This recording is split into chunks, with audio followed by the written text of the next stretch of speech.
આકાશવાણી અમદાવાદ વડોદરા પ્રાદેશિક સમાચાર ચૈતાલી જોશી વાંચે છે। જો મહિલાઓ સ્વસ્થ રહેશે તો સમાજ સ્વસ્થ બનશે, આહાર શુદ્ધ હશે તો ચેતના પણ શુદ્ધ હશે। ગાંધીનગરથી 7મા રાષ્ટ્રીય પોષણ માસની ઉજવણીનો દેશવ્યાપી પ્રારંભ કરાવતા કેન્દ્રીય મહિલા અને બાળ વિકાસ મંત્રી અન્નપૂર્ણા દેવીએ આ મુજબ જણાવ્યું હતું। આ પ્રસંગે મુખ્યમંત્રી ભૂપેન્દ્ર પટેલે જણાવ્યું હતું કે માતા અને બાળક તંદુરસ્ત અને પોષણક્ષમ હોય એ સ્વસ્થ રાષ્ટ્ર માટે પાયાની શરત છે। તેમણે જણાવ્યું કે નાગરિકોએ પોષણ અભિયાનને જન આંદોલન બનાવ્યું છે। ગાંધીનગરના મહાત્મા મંદિર ખાતે યોજાયેલા આ કાર્યક્રમમાં મહિલા અને બાળ કલ્યાણ મંત્રી ભાનુબેન બાબરિયા પણ ઉપસ્થિત રહ્યા હતા। આ પ્રસંગે મહાનુભાવોના હસ્તે અન્નપ્રાશન, સગર્ભા, ધાત્રી માત્રા અને કિશોરીઓને પોષણ બાસ્કેટ અને વિવિધ યોજનાના લાભાર્થીઓને સહાય વિતરણ કરાયું। પોષણ માસ અંતર્ગત દેશભરમાં પોષણ આધારિત વિવિધ થીમ પર અનેકવિધ કાર્યક્રમો યોજાશે।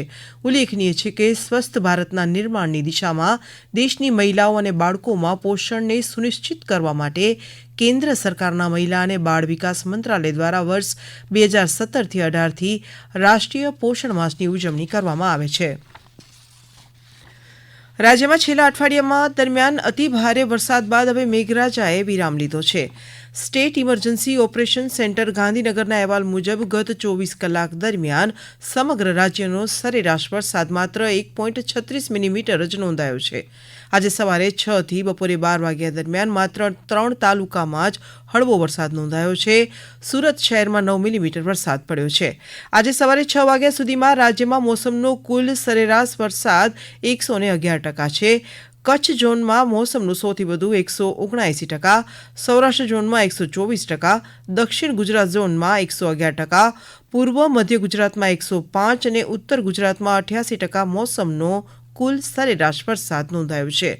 મુશળધાર વરસાદ અને પૂરથી પ્રભાવિત ગુજરાતમાં વાવાઝોડું અસના ગઈકાલે મોડી રાત્રે ઓમાન તરફ વળતા વહીવટીતંત્રએ રાહતનો શ્વાસ લીધો છે। હવામાન વિભાગે આજે રાજ્યમાં હળવાથી મધ્યમ વરસાદની આગાહી કરી છે। દાહોદ જિલ્લામાં વરસાદ બાદ રોગચાળો ફેલાતો અટકાવવા માટે આરોગ્ય તંત્રએ ગ્રામ્ય વિસ્તારોમાં સેનેટાઇઝેશન અને ક્લોરિનેશનની કામગીરી શરૂ કરી છે। આ ઉપરાંત મેલેરિયા, ડેન્ગ્યુ, ટાઇફોઇડથી બચવા માટે ડાયફ્લુ બેન્ઝોડિયન 25%થી સ્પ્રેઇંગની કામગીરી કરવામાં આવી રહી છે। આ સપ્તાહ દરમિયાન ગુજરાતમાં અતિ ભારે વરસાદને પગલે રાજ્યના 206માંથી 108 જળાશયો સંપૂર્ણ ભરાતા હાઈ એલર્ટ જાહેર કરાયા છે। ગુજરાતની જીવાદોરી સમાન સરદાર સરોવર ડેમમાં 85%થી વધુ જળ સંગ્રહ થયો છે। જોકે ગત વર્ષે આ જ દિવસે રાજ્યમાં કુલ 76%ની સામે આ વર્ષે અત્યાર સુધીમાં 80%થી વધુ જળ સંગ્રહ થયો છે। 44 જળાશયો ડેમ 70થી 100% વચ્ચે ભરાતા હાઈ એલર્ટ, 20 ડેમ 50%થી 70% ભરાતા એલર્ટ અપાયું છે, જ્યારે 22 ડેમ 25થી 50% વચ્ચે તેમજ 12 ડેમ 25%થી ઓછા ભરાયા છે। શ્રીકાર વર્ષા બાદ ડાંગ જિલ્લાના મુખ્ય વહીવટી મથક આહવા સહિત આસપાસના 8 ગામોની પાણીની તરસ छिपावતો ભીસિયા ડેમ છલકાઈ ગયો છે।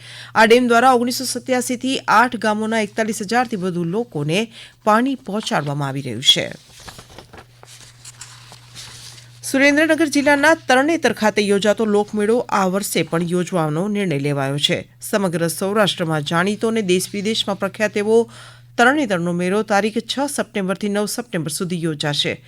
સુરેન્દ્રનગર જિલ્લામાં તાજેતરમાં પડેલા ભારે વરસાદ બાદ તરણેતર ગ્રામ પંચાયત દ્વારા ઠરાવ પસાર કરી જિલ્લા કલેક્ટરને મોકલી તરણેતરનો મેળો યોજવા અસમર્થતા દર્શાવાઈ હતી, પરંતુ આજે તરણેતર ખાતે સંસદ સભ્ય ચંદુસિંહ હોરા, ધારાસભ્ય શામજી ચૌહાણ, જિલ્લા કલેક્ટર, જિલ્લા વિકાસ અધિકારી, જિલ્લા પોલીસ વડા, તરણેતર ગ્રામ પંચાયતના સરપંચ વગેરેની ઉપસ્થિતિમાં યોજાયેલી બેઠકમાં તરણેતરનો મેળો યોજવાનો સર્વસંમતિથી નિર્ણય લેવામાં આવ્યો છે।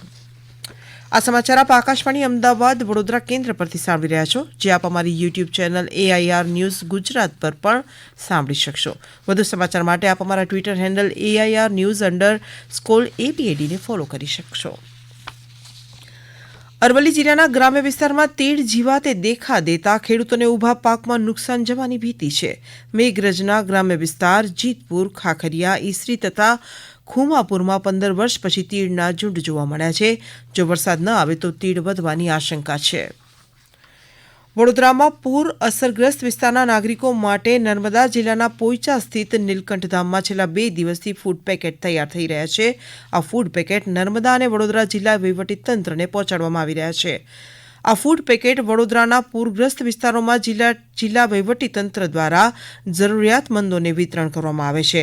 નીલકંઠ ધામમાં 50 સ્વયંસેવકો દ્વારા ફૂડ પેકેટ તૈયાર કરવામાં આવી રહ્યા છે. અહીં 2500 જેટલા ફૂડ પેકેટ વડોદરા જિલ્લા વહીવટીતંત્ર દ્વારા ઊભા કરાયેલા રાહત સેવા કેન્દ્ર ખાતે મોકલવામાં આવે છે. આકાશવાણીના અમદાવાદ વડોદરા કેન્દ્ર પરથી પ્રાદેશિક સમાચાર પૂરા થયા.